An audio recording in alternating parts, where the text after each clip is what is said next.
Hello बच्चों, let's see the question. Consider the following complexes. यहाँ हमें कॉम्प्लेक्स के स्ट्रक्चर दिए हैं, नेम दिए हैं और हमें करना है कोड।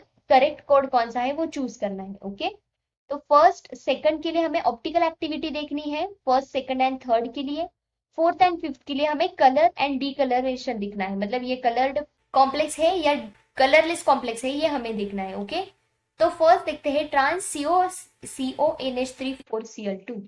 CO, यहाँ पे ट्रांस बोला है मतलब यहाँ आ जाएंगे NH3, यहाँ Cl, ये Cl, यहाँ पे NH3। ओके, और ये आ जाएगा पॉजिटिव चार्ज इसके ऊपर। ये हो गया ट्रांस। इसके बाद CCONH3 ट्वाइस En ट्वाइस। समझे, यहाँ पे लिखा CO En NH3 ओके, यहाँ पे 3+। इसके बाद trans CONH3 twice En twice, ये भी एक ट्रांस है मतलब ये अपोजिट हो जाएंगे। तो यहाँ आ जाएगा En, इसके अपोजिट यहाँ पे आ जाएगा En, यहाँ NH3 एंड अगेन 3+। अब हम इन तीनों का हमें ऑप्टिकल एक्टिविटी देखनी है। ऑप्टिकल एक्टिविटी कैसे देखेंगे? कब ऑप्टिकल एक्टिव होता है कॉम्प्लेक्स? जब उसमें POS एंड COS, POS मतलब प्लेन ऑफ सिमेट्री, जब किसी में प्लेन डालते हैं तो उसके बाद समझो हमने यहाँ पे लिया है कोई तो A, यहाँ पे B, यहाँ पे C और यहाँ पे D। तो अगर यहाँ हमने इस D और C से प्लेन डाला और ये A और B रिफ्लेक्ट कर रहे हैं क्या? नहीं, मतलब ये दोनों सेम है क्या? नहीं, तो यहाँ पे POS अब्सेंट है। उसी जगह अगर यहाँ पे A प्रेजेंट होता तो ये POS मतलब प्लेन ऑफ सिमेट्री प्रेजेंट है, ये कंसिडर किया जाता है। वैसे ही COS मतलब क्या हो जाता है? समझो यहाँ पे कार्बन लिया है, इस साइड पे हाइड्रोजन, यहाँ पे हाइड्रोजन, यहाँ CH3, यहाँ CH3। अगर इसके अपोजिट देखें, इसके यहाँ CH3 है, इधर CH3 है, इधर हाइड्रोजन है, इधर हाइड्रोजन है, तो इसको क्या कहेंगे? या सेंटर ऑफ सिमेट्री प्रेजेंट है। तो इस प्रकार से हमें देखना है। अगर ये दोनों अब्सेंट रहेंगे तो ऑप्टिकली एक्टिव होगा complex. Fine, so now let's see. First one में देखिए तो यहाँ अगर इस Cl में से प्लेन डाले तो NH3 क्या कर रहे हैं? रिफ्लेक्ट कर रहे हैं, मतलब यहाँ पे POS प्रेजेंट है, मतलब ये ऑप्टिकली इनएक्टिव है। Okay, optically inactive. अब यहाँ देखिए तो आप बोलेंगे कि यहाँ से अगर हमने डाल दिया तो NH3 और EN रिफ्लेक्ट करे, पर ऐसा नहीं होता है क्योंकि EN जो होता है ये इस प्रकार से प्लेनर फॉर्म में नहीं प्रेजेंट रहता है, ये बैक साइड को रहेगा और ये फ्रंट साइड को रहेगा। तो ये ट्विस्ट फॉर्म में प्रेजेंट होने के कारण यहाँ से प्लेन नहीं जा सकता, and that is the reason this is active. यहाँ POS नहीं है, POS एंड COS इसमें प्रेजेंट नहीं होते हैं।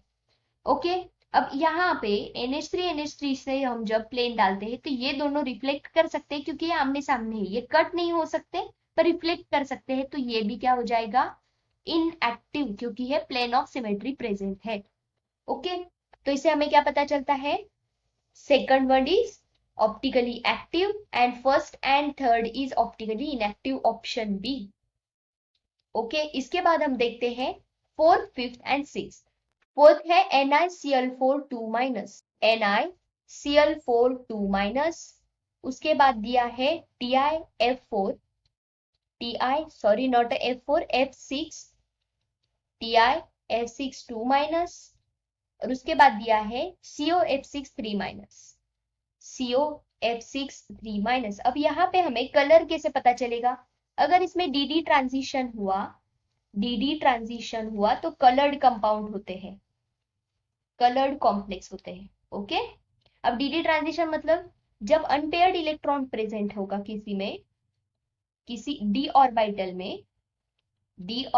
में तो DD ट्रांजिशन होता है। ओके, और DD ट्रांजिशन होने के बाद कलर्ड कॉम्प्लेक्स दिखते हैं। तो यहाँ पे NiCl4 2- में +2 ऑक्सीडेशन स्टेट में है। कैसे निकाला? Ni को x कंसिडर किया, यहाँ पे 4, Cl पे -4, यहाँ -2, x -4 -2, x is equal to -2 + 4 is equal to +2।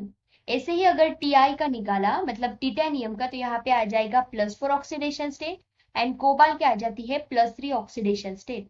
Okay, तो इसे ऑक्सीडेशन स्टेट से हमें क्या करना पड़ेगा? इसमें कितने इलेक्ट्रॉन्स प्रेजेंट है वो देखना पड़ेगा। तो यहाँ पे Ni2+ में कितने आ जाएंगे? हियर विल बी, अगर हम सिर्फ नॉर्मल निकेल का देखें तो यहाँ पे होते हैं 3d8 4s2 और यहाँ 3ni2+ पर कितने आ जाएंगे, 2 इलेक्ट्रॉन s में से निकल जाएंगे, तो यहाँ पे आ जाएंगे सिर्फ 3d8। उसके बाद अगर यहाँ देखें तो सिंपल Ti जो टिटेनियम एलिमेंट होता है इसका एटॉमिक नंबर होता है 22 और यहाँ हो जाएगा 3d2 4s2 और Ti 4+ के बाद यहाँ पे इसके इलेक्ट्रॉन, ये दोनों इलेक्ट्रॉन निकल जाएंगे, 3d0 4s0 हो जाएगा। एंड हियर कोबाल्ट का होता है 27 एटॉमिक नंबर, यहाँ आ जाते हैं 3d7 4s2 और CO3+ के वजह से यहाँ से 3 इलेक्ट्रॉन निकलने के बाद यहाँ पे हो जाएगा 4s0 एंड 3d6। ओके, अब निकेल में है D8, मतलब कैसे ड्रॉ करेंगे, ये है टेट्राहाइड्रल, मतलब यहाँ पहले आ जाएंगे ऊपर 3 नीचे 2 और यहाँ टोटल कितने हैं 8 इलेक्ट्रॉन्स है। तो कैसे हम ड्रॉ करेंगे, यार 1 2 3 4 5 6 7 8, यहाँ पे 2 अनपेयर्ड इलेक्ट्रॉन प्रेजेंट है, मतलब ये कलर्ड कॉम्प्लेक्स है। Okay, NiCl4 is coloured complex.